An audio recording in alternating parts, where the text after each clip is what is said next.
What is a heroine? All Jane Austen's 6 novels have a heroine, but all of them also ask teasingly what a heroine might be. Northanger Abbey, which in most ways, though published after Jane Austen's death, should be considered the earliest of her novels, starts with this sentence: "No one who had ever seen Catherine Morland in her infancy would have supposed her born to be a heroine." That's partly a joke about the novels that Catherine herself grows up to adore, the Gothic novels of writers like Anne Radcliffe, that have heroines far removed from the ordinary background that Catherine Morland has. But it's also a sentence about Jane Austen's teasing tussle with the heroines of all the novels that she read as a girl and as a young woman. Because there are lots of heroines in the novels of the 18th and early 19th century, and they are heroines that Jane Austen clearly wanted to laugh at and get away from. In 1816, just a year before her death, she wrote as a sort of jeu d'esprit a sketch of what a typical novel that followed the formulae of her day might be like. And amongst other things, in this plan of a novel that she wrote, plan of a novel according to hints from various quarters, was this: heroine, a faultless character, perfectly good, with much tenderness and sentiment, and not the least wit. All the good will be unexceptionable in every respect, and there'll be no foibles or weaknesses, but with the wicked, who will be completely depraved and infamous. I think what she's saying there is something that was true of fiction in her day and before her day, which is that although the heroines of English novels might not always know what was going on around them, they might be tricked or duped, morally they were and had to be impeccable. They had to be faultless. And it was those perfect heroines that Jane Austen wanted to get away from. And that's why in all her novels, it is the faultiness of her heroines that is most interesting to her. When her niece, her favourite niece, Fanny Knight, wrote letters to her about a novel that she, Fanny, was herself writing, she also told Jane Austen that, her Aunt Jane, that she'd been reading Pride and Prejudice to a young man who had been courting her. And Fanny's admirer was rather shocked by the heroine, Elizabeth Bennet, of that novel, and her, not just her faultiness, her mischievousness, her irreverence. And Jane Austen wrote back to Fanny to discuss that, and amongst all the other things she said memorably to her, "Pictures of perfection, as you know, make me sick and wicked." Pictures of perfection make me sick and wicked. That's a good kind of guide to Jane Austen's characterization in all her novels. It's useful, actually, to think of each heroine as one novel follows another, being a sort of reaction to the previous one. Each of Jane Austen's heroines is a sort of response to the heroine of the previous novel. It's as if once Jane Austen gets going as a novelist, she's no longer influenced by those earlier novels by other novelists. She starts only being influenced by herself. She begins, in Sense and Sensibility, the first of her published novels, with potentially two heroines, Marianne and Eleanor, these two sisters. And indeed, for the first chapters of the novel, it won't be clear to the first-time reader which one's going to turn out to be the heroine. But then gradually the focus concentrates on Eleanor, and we start seeing events through her eyes, through her consciousness. She's a remarkably self-possessed young woman, and her youth is very important. She's 19 years old. Many will have seen the beautifully made, but not always entirely accurate, Ang Lee film of Sense and Sensibility, scripted by Emma Thompson, in which Emma Thompson plays Eleanor, the heroine. But she plays her at an age, I think she's in her late 30s, which actually would have been just about right for Eleanor's mother. It's really important that Eleanor herself is 19. She's a teenager. And her self-possession is really strange given her youth. Her sister Marianne is 2 years younger than her. And Eleanor is not exactly faulty, morally speaking, but she is forced into habits of repression and evasion that her own situation and the world that she lives in make unavoidable. There's a very stark sentence quite early in the novel where Marianne and Eleanor are in the company, as they often are, of foolish, tactless, superficial people. And they're making conversation, or rather Marianne is refusing to make conversation. Marianne was silent.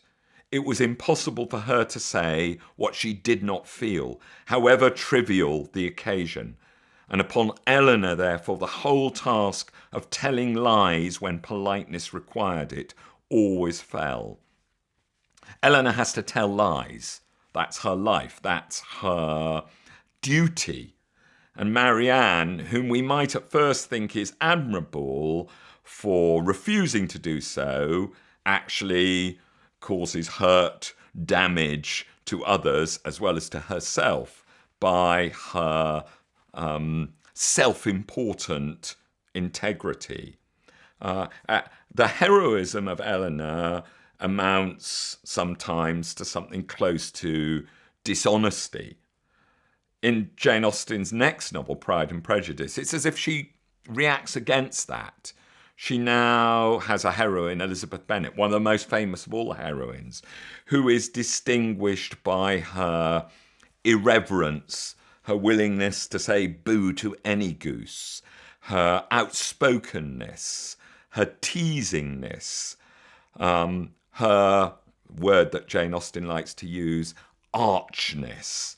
And, of course, that's really important and entertaining in her relationship with the man that we know she's destined to marry, but whom initially she believes she dislikes, Mr. Darcy. And she's the only woman in England who's ever mocked him, who's ever teased him. And no wonder, of course, he's attracted to her. He's attracted to her for that very reason. And the first volume of this 3-volume novel revolves around dances and invitations to dance. And famously, in the first of the dances, the Assembly Ball in Meryton, Mr. Darcy snubs Elizabeth Bennet. It's suggested to him that he ask her to dance, and he says, no women here who are handsome enough to dance. And Mr. Bingley says, what about her, Elizabeth Bennet? And he says in Elizabeth's hearing, not handsome enough for me.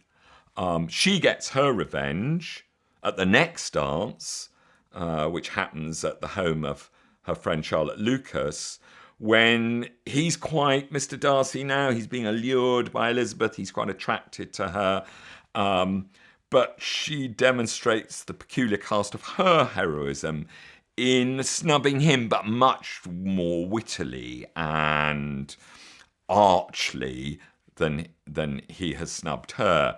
Mr. Darcy has already declared that he dislikes dancing. It's a primitive occupation. And Sir William Lucas, this blustering, bumbling man, tries to sort of pair off Mr. Darcy. He's got the two together, and Sir William Lucas says, "You excel so much in the dance, Miss Eliza, that it's cruel to deny me the happiness of seeing you, and though this gentleman dislikes the amusement in general," that's Mr. Darcy, "he can have no objection, I'm sure, to oblige us for 1/2 hour." "Mr. Darcy is all politeness," said Elizabeth, smiling, squashing him. She turns him down, of course. And it's only much later that Mr. Darcy succeeds in finally getting her at her third dance, the Netherfield Ball, to dance with him. This heroine is a heroine who is not just true to herself, but true to herself in the style of her irony, her mockery, her mischievousness. And it's not surprising that the young man who was courting Fanny Knight, Jane Austen's niece, should have been taken aback by her. There's some evidence that several of Jane Austen's family and acquaintance were taken aback by Elizabeth Bennet, because she's something completely new in fiction, something still bracing and electrifying for first-time readers of Pride and Prejudice, a new kind of heroine. But it's crucial that with all her intelligence, her resourcefulness, her wit, that thing that Jane Austen thinks heroines weren't conventionally allowed in novels, she gets things wrong. And she gets things utterly, utterly wrong. Early in the novel, Wickham tells her deceitfully the story of how his prospects have been throttled by Mr. Darcy, and he's a plausible and good-looking chap, unlike the initially proud and repulsive is the word used, Mr. Darcy, and Elizabeth believes Wickham.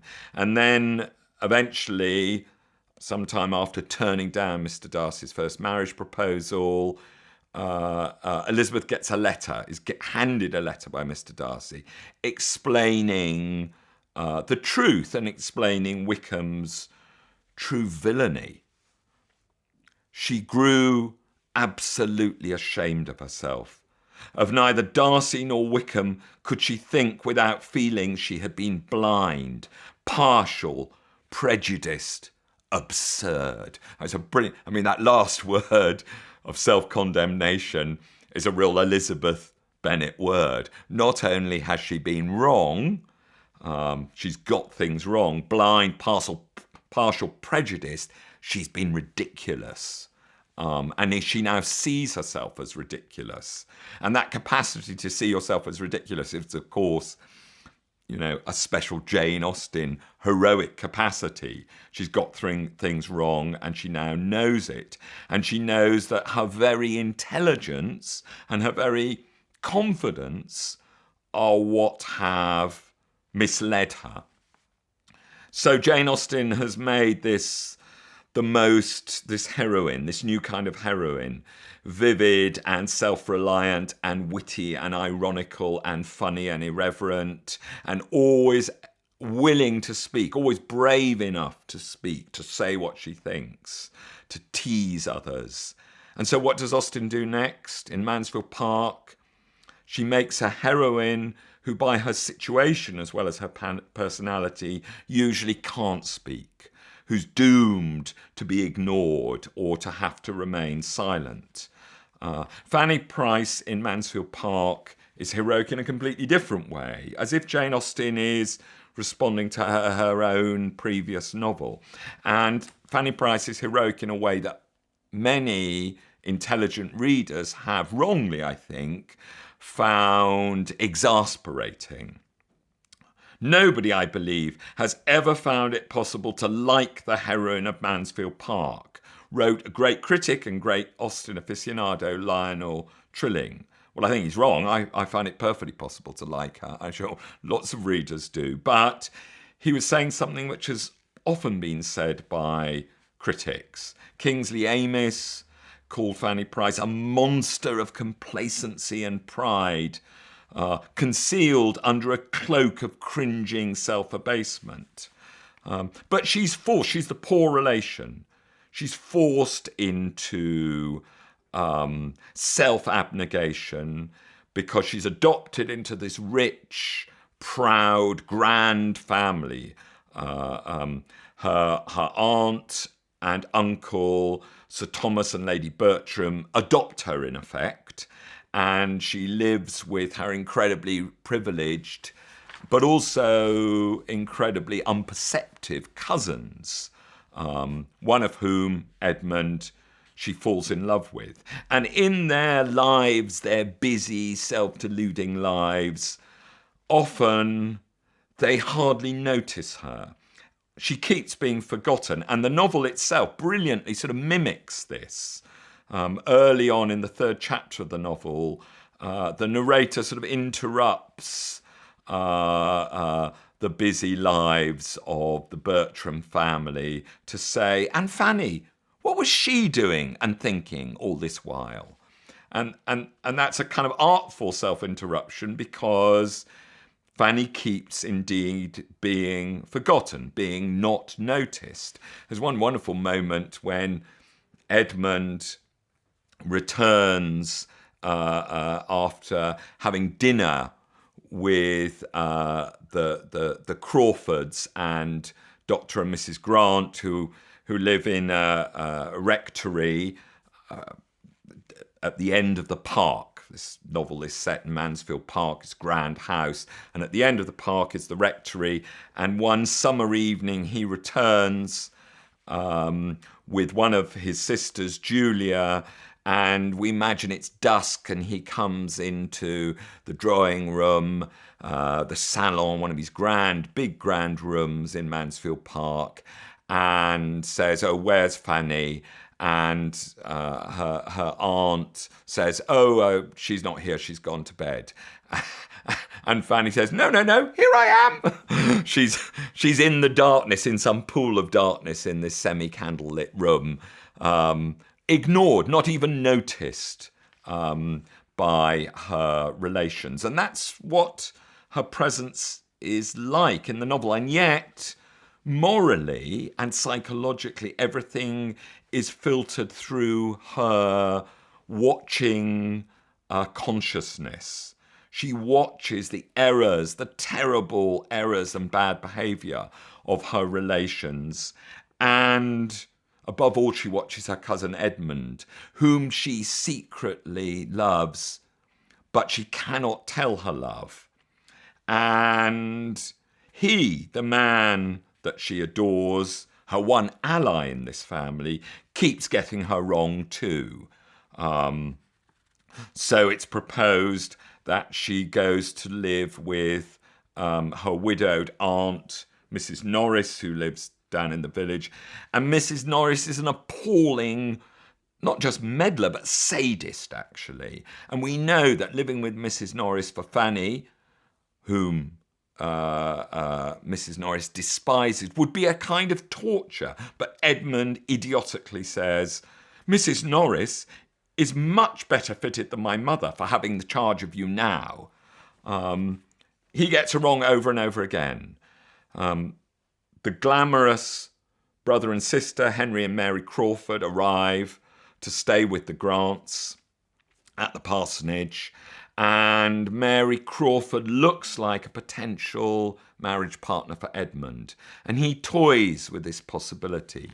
She is clever and funny and charming and, Fanny knows, but he doesn't, utterly amoral. But she spins her web and Edmund walks into it. And even when he is apparently being kind or pleasant to Fanny, he keeps saying the wrong thing because he keeps not realizing that she loves him. Fanny's heroism is the heroism of her persistent love kept secret. In the second volume of the novel, Sir Thomas Bertram, who has neglected Fanny, but now that she is getting older, reaching her late teens and blooming rather, changes his mind, and he gives a ball for her, and a special beautiful white dress is bought for her. And Edmund means to compliment her on her beauty, but even now he gets it wrong. "Your gown seems very pretty. I like these glossy spots. Has not Miss Crawford a gown something the same?" Absolutely puts his foot in it at the moment when he thinks he's being complimentary. And just as Lionel Trilling and Kingsley Amis don't comprehend Fanny, none of the characters comprehend her, and that's the point. Henry Crawford, who plans to flirt with her, doesn't understand her either. "I do not know quite what to make of Miss Fanny. I do not understand her. I could not tell what she would be at yesterday. What is her character? Is she solemn? Is she queer? Is she prudish?"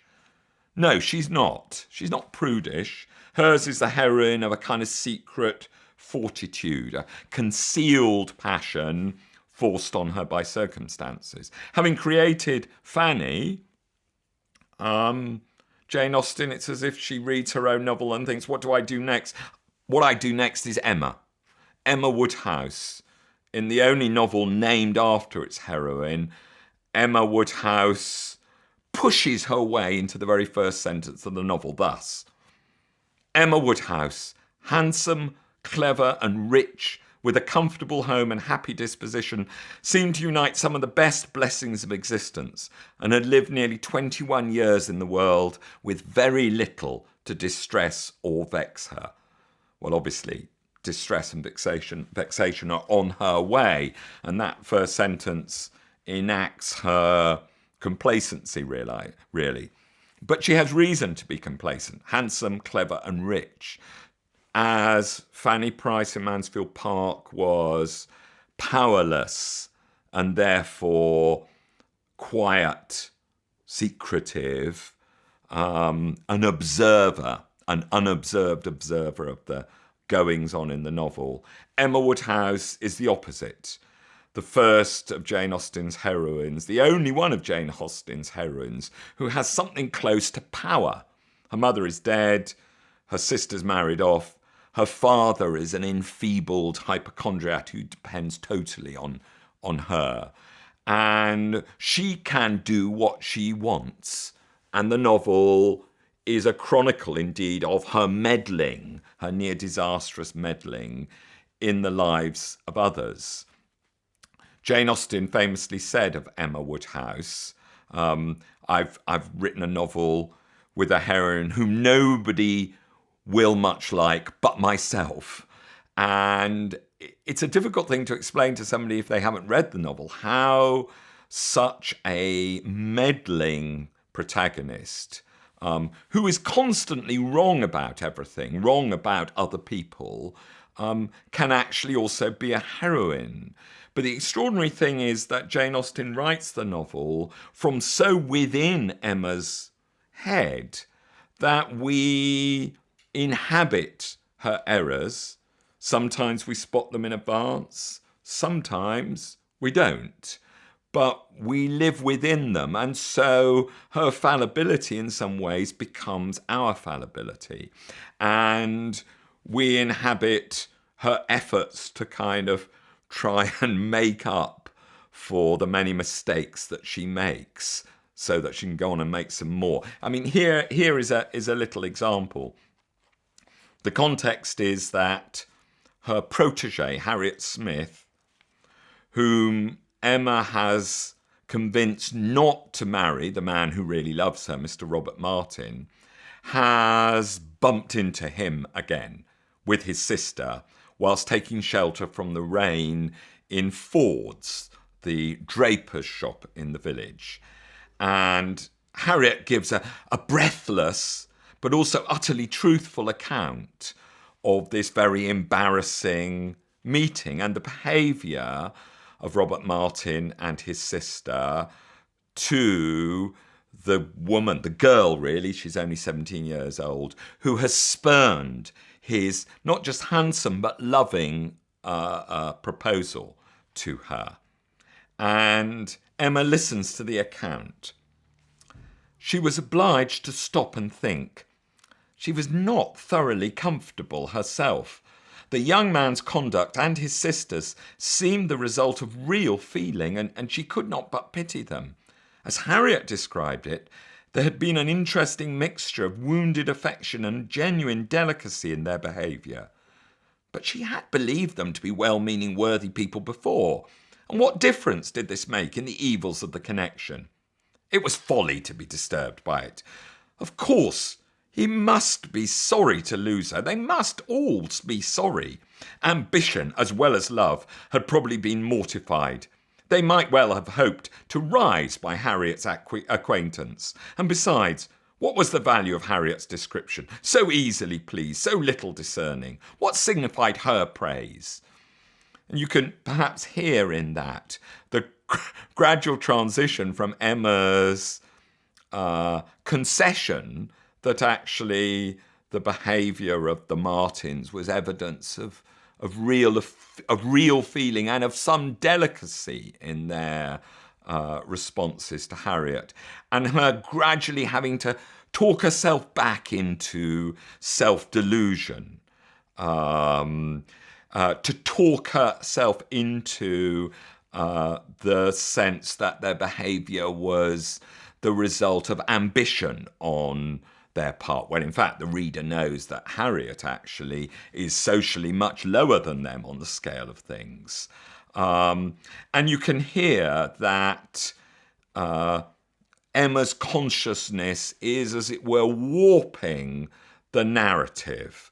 Of course, he must be sorry to lose her. They must be all sorry. Those musts are part of Emma's successful effort to defeat her own scruples, her own better self. So you can see that Emma sort of starts off being almost right. And we have to see that in order for her self-delusions to work, all that effort is taken to overcome her own insights. And that capacity to self-delusion stretches even to her own heart. There's a wonderful moment when she finally discovers that she's in love with Mr. Knightley, the man who loves her. And it's actually very late on in the novel. And it comes at the moment when she thinks he's actually going to marry somebody else. She thinks he's going to marry Harriet Smith, the girl that she has schooled to have high ideas of her own attractions. Harriet Smith is kind of Frankenstein's monster. She's made her into a creature who now promises to destroy Emma's own happiness. And at the moment where Emma thinks that Harriet Smith's going to get Mr. Knightley, she realises something. She touched, she admitted, she acknowledged the whole truth. Why was it so much worse that Harriet should be in love with Mr. Knightley than with Frank Churchill? Why was the evil so dreadfully increased by Harriet's having some hope of a return? It darted through her with the speed of an arrow that Mr. Knightley must marry no one but herself. And that must, that's another of Emma's musts. And she does get him, because the heroine does get the man that she loves. Of course she does. It's a comic novel. But her heroism is the heroism of having to learn through her own delusions and to learn to get past her own delusions. And that leads Jane Austen into her final heroine of her final published novel, Persuasion and Elliot. Having conjured the powerful, vivid, youthful Emma Woodhouse, she now has a heroine, her oldest heroine, Anne Elliot, who's 27 years old. Her bloom has gone. 8 years earlier, she rejected the man whom she really loved. She's lost her chance. And he comes back into the novel. And there's an extraordinary moment when, having met him again for the first time for 8 years, she hears from her inconsiderate sister Mary what he thinks of her now that he's seen her again. "Captain Wentworth is not very gallant by you, Anne, though he was so attentive to me.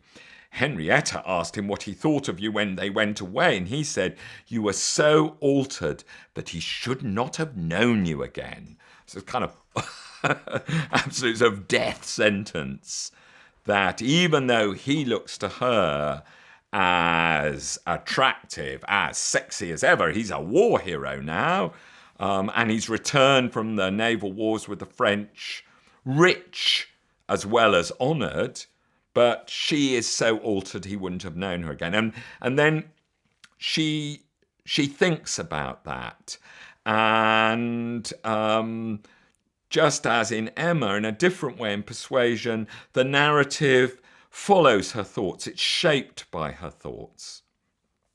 So altered that he should not have known her again. These were words which could not but dwell with her. Yet she soon began to rejoice that she'd heard them. They were of sobering tendency. They allayed agitation. They composed and consequently must make her happier. And that's her thinking. Oh, great, he doesn't fancy me. Oh, that's really, really good. That's really good. I won't have any foolish ideas about kind of reeling him in again. So the fact that he said these things must make me happier. That must is Anne's must. And of course, she's fooling herself. She's trying to persuade herself that it's not just a good thing, but it's a happy thing that the man she loves thinks that she is completely altered, that she's no longer the woman he once loved. And it's a kind of heroism that some readers, some critics have sort of thought was almost masochism on her part. But also it is, the reader hopes and the reader will find, a different kind of self-trickery. As the novel unfolds, we keep finding in small ways, however hard she persuades herself, that she's wrong about Wentworth. We keep seeing the evidence of his returning affection. Her affection has never wavered, and it's a different kind of heroism. Anne Elliot's heroism, the heroism of what Jane Austen, in a phrase which catches Anne's own thoughts, calls retentive feelings. Retentive feelings which, for the last of Jane Austen's heroines, triumph in the end.